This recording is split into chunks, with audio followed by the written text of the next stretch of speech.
Hey everyone, Scott here to discuss Star Trek II, The Wrath of Khan, starring William Shatner, Leonard Nimoy, DeForest Kelley, James Doohan, Ricardo Montalban, George Takei, Walter Koenig, Nichelle Nichols, G.B.M.H, and Merritt Buttrick, and directed by Nicholas Meyer.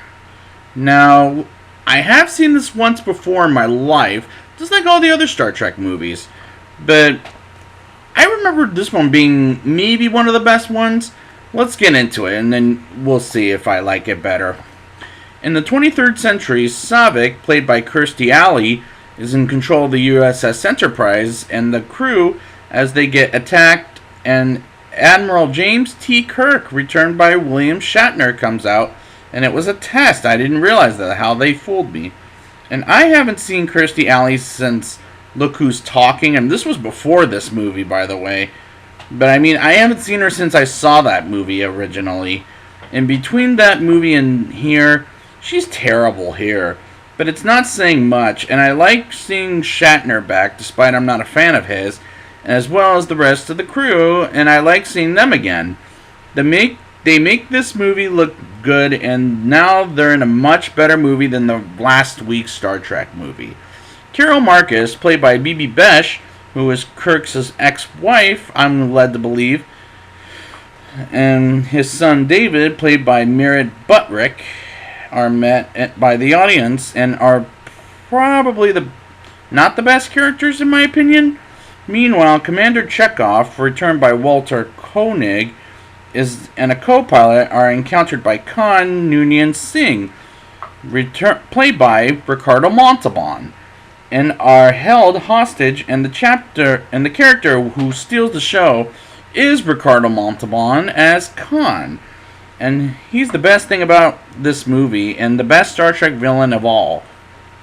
Khan puts a bug-looking space creature in Chekhov and the co-pilot's helmet and tortures them. Oh my god, that scene was nasty. Admiral Kirk aboards the USS Enterprise with Spock, returned by Leonard Nimoy, and Captain Saavik, and gives Scotty, returned by James Doohan, some orders as an admiral, as Kirk decides to go after a longtime enemy who happens to be Khan, which he won't know that until later.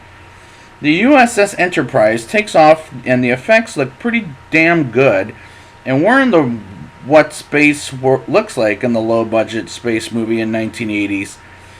It's not as realistic in space as Star Wars or Alien for the time. Chekhov messages Carol about taking over Genesis, that's where they're located, by the way, by Khan's orders, and says it's Kirk's orders, and she messages Kirk about it, and Kirk goes after Chekhov and doesn't know about Khan until later in the movie. This movie has good action as Kirk takes over as commanding officer, and I can keep up with this one unlike the first one. This one was faster paced than the last one. Khan fires torpedoes as the USS Enterprise, and their ship takes damage, and Kirk finds out Khan is back for more evilness coming their way, and tests Kirk by having 60 seconds, and Khan's ship takes damage, and they escape, and again, it's good action. Chekhov is back to normal, I think, with the co-pilot, and they don't know what exactly happened around them, and Scotty beams some of the crew to a moon-like planet, and Chekhov and the co-pilot alert Khan as it was a trap to go to get Genesis. And the classic line of Kirk shouting, "Khan! Khan!" And that was a great scene, as it's a classic. Classic Star Trek at best. There is a place in the Genesis that looks absolutely amazing for an underground place. It's like a gorgeous forest inside the moon, and Spock beams them back on the ship to get after Khan by the book, and that forest place under the moon's design is drop dead gorgeous.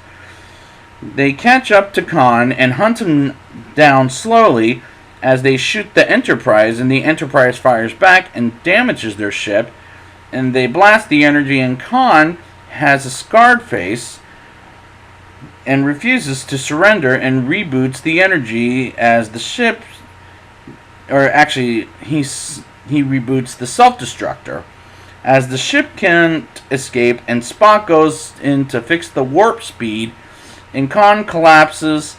So back to Spock, he successfully gets the warp engines working just in time as Khan's ship blows up and Spock dies, and his funeral is held on the torpedo deck on the ship as they say goodbye to the Vulcan, which was a sad scene until we get the next movie.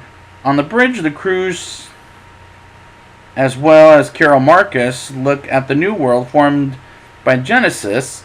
Before the movie's credits begin to roll, Spock's voice reciting the opening Star Trek TV show monologue.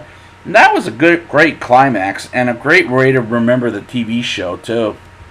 Now it's time for the rating. I'll give this movie a 8.0 out of 10. The returning characters from the TV show are good, and Ricardo Montalban is the best villain in Star Trek. The special effects are much better here than last week, as I can follow this one unlike last week. It's got good action and good looking space scenes, but not as good as Star Wars, but hey, it was a really good movie. So I'd like to thank you guys for joining me, and next week we'll be back with Star Trek 3, The Search for Spock. And until next time, punch it.